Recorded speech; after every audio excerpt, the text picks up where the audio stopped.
ございます。ケンです。今日はビッグニュースが3つ立て続けに報道されました。まず1つ目、テスラのロボタクシーがついに車内の安全監視員なしで運行開始。イーロン・マスクさんが10年間約束し続けてきたことがついに実現しました。そして2つ目、これがもっとやばいです。ロサンゼルスからニューヨークの間3081マイルを人間が一切介入せずに完全自動運転で走破です。世界初の快挙となっております。そして3つ目、イーロン・マスクさんがダボス会議で発表した FSD の欧州、中国の承認、これが来月にも実現する可能性があるというニュースとなっております。この3つのニュースでテスラの株価は昨日ではありますけれども 4.2% 急騰しました。今日はこれらのニュースを解説していきたいと思います。ぜひ最後までご視聴ください。まず最初に一番驚いたニュース、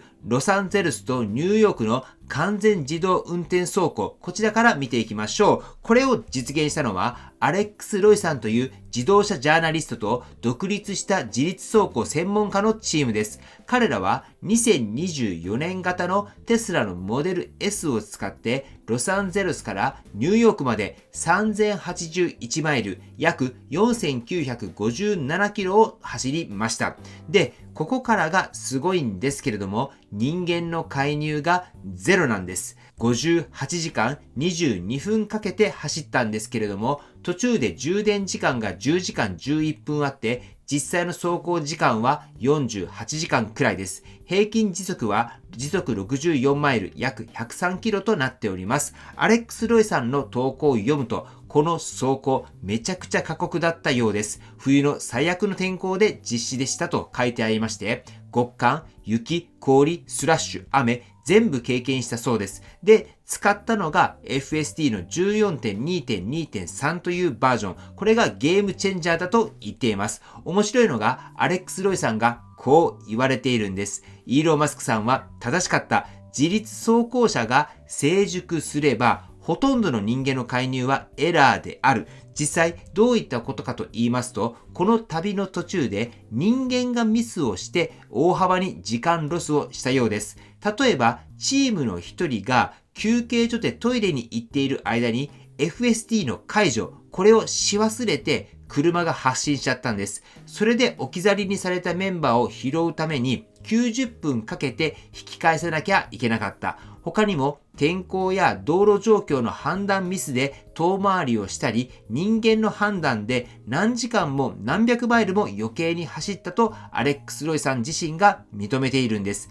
逆に FSD は一貫して正確に運転していたと。だから彼は言ってるんです。信じられないことに私のモデル S は私たちが乗っていない方がニューヨークにもっと早く到着できたと。つまり人間が余計なことをしなければもっと早く着いたってことになります。これってすごく皮肉な話じゃないですか？自動運転を監視するために人間が乗っているのに、その人間のせいで遅くなっているという、これがまさに人間の介入がエラーっていうイーロン・マスクさんの主張を証明しちゃっているんです。そしてこれが何が歴史かっていうと、世界初の完全ゼロインターベンショナルコーストトゥコースト走行なんです。実は2025年末にも似たような試みがあったんですけれども、その時は何回か人間が介入しているんです。今回は完全にゼロ。これが大きな違いです。ちなみにアレックス・ロイさんは近日中に詳細なデータ、写真、動画を公開すると言われています。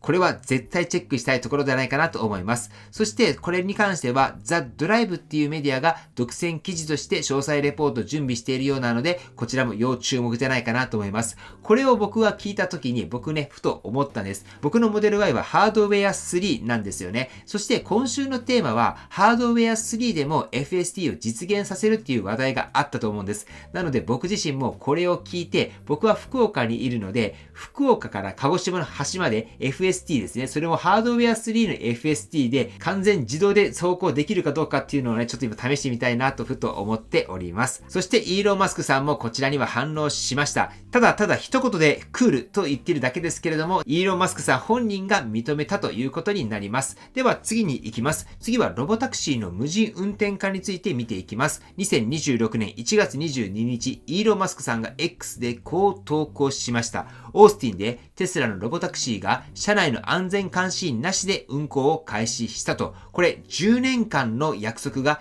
ついに実現した瞬間なんです。使われているシステムはハードウェア4で FST の 14.2.2.3 そして展開戦略が面白くてテスラ AI の責任者アショクさんが説明しているんですけれども、少数の無監視車両を安全監視員付きの車両群に混ぜて開始して徐々に無監視の比率を増やしていく。つまりいきなり全部無人にするんじゃなくって段階的に増やしていくという戦略です。そして市場の反応がすごかったです。このニュースが出た昨日、テスラの株価は 4.2% 上昇して449.36ドルで取引を終えました。イーロン・マスクさんの閲覧数は553.5万回以上、投資家の期待感が一気に高まったんです。ただ、ここで冷静に見ておかなきゃいけない点もあります。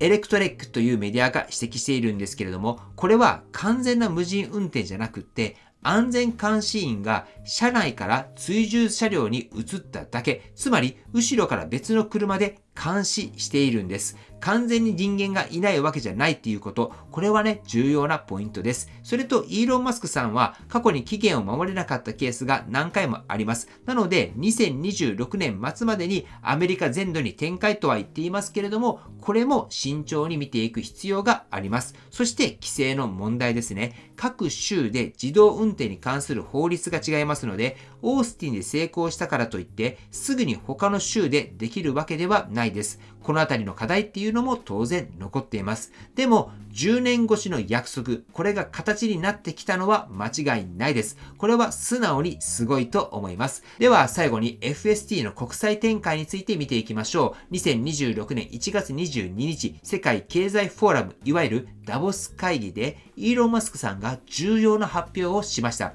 相手はブラックロック CEO のラリー・フィンクさんとのライブインタビュー。イーロン・マスクさんはこう言われています。ロボタクシーについては、これは 100% 解決された問題だ。欧州と中国の FST の承認に関してなんですけれども、欧州での承認を来月、つまり2026年2月に期待している。中国も似たタイミングになるだろう。ロボタクシーの展開としては、2026年末までにアメリカの主要都市すべてでサービスを展開する。そして欧州の状況なんですけれども、オランダの車両当局が2025年11月に2026年2月頃に決定するって公言しています。だからイーロン・マスクさんの発言っていうのはこれに基づいている可能性が高いです。欧州の規制は厳しいので承認されれば大きな一歩になってくると思います。そして中国はどうかというと、テスラチャイナは展開を進めているけれども、今のところ新しい情報はないと慎重なコメントです。でも部分承認はすでに取得しているので、フル承認に向けたプロセスというのは着々と進んでいます。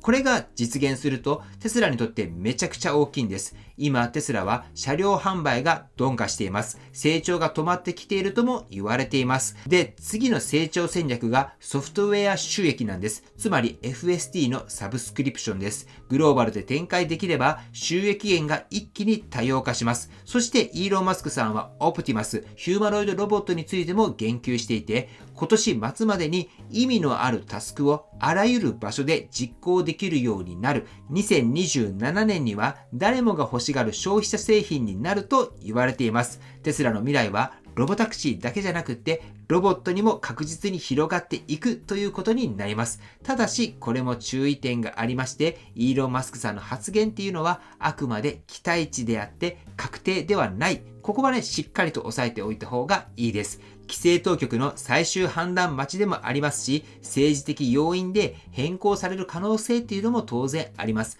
だから来月承認されるっていうのは断言はできません。でも進展しているのは確かなんです。はい、ということでまとめていきます。今日は3つの大きなニュースを解説してきました。1つ目がロサンゼルスとニューヨークの完全自動運転走行の成功です。世界初のゼロインターベンションの達成です。そして2つ目はロボタクシーの無人運転化です。10年越しの約束がとうとう形になりました。そして3つ目、FSD の欧州中国承認が来月にも実現する可能性です。これら3つは全部つながっているんです。テスラは車を売る会社から自動運転サービスとロボティクスの会社に変わろうとしている。これが成功すればテスラの企業価値っていうのは桁違いに上がってきます。逆に規制の壁や技術的な課題で遅れれば投資家の期待を裏切ることにもなります。だから今年2026年っていうのはテスラにとって超重要な年となってくるんです。皆さんはこの3つのニュースどう思いましたか？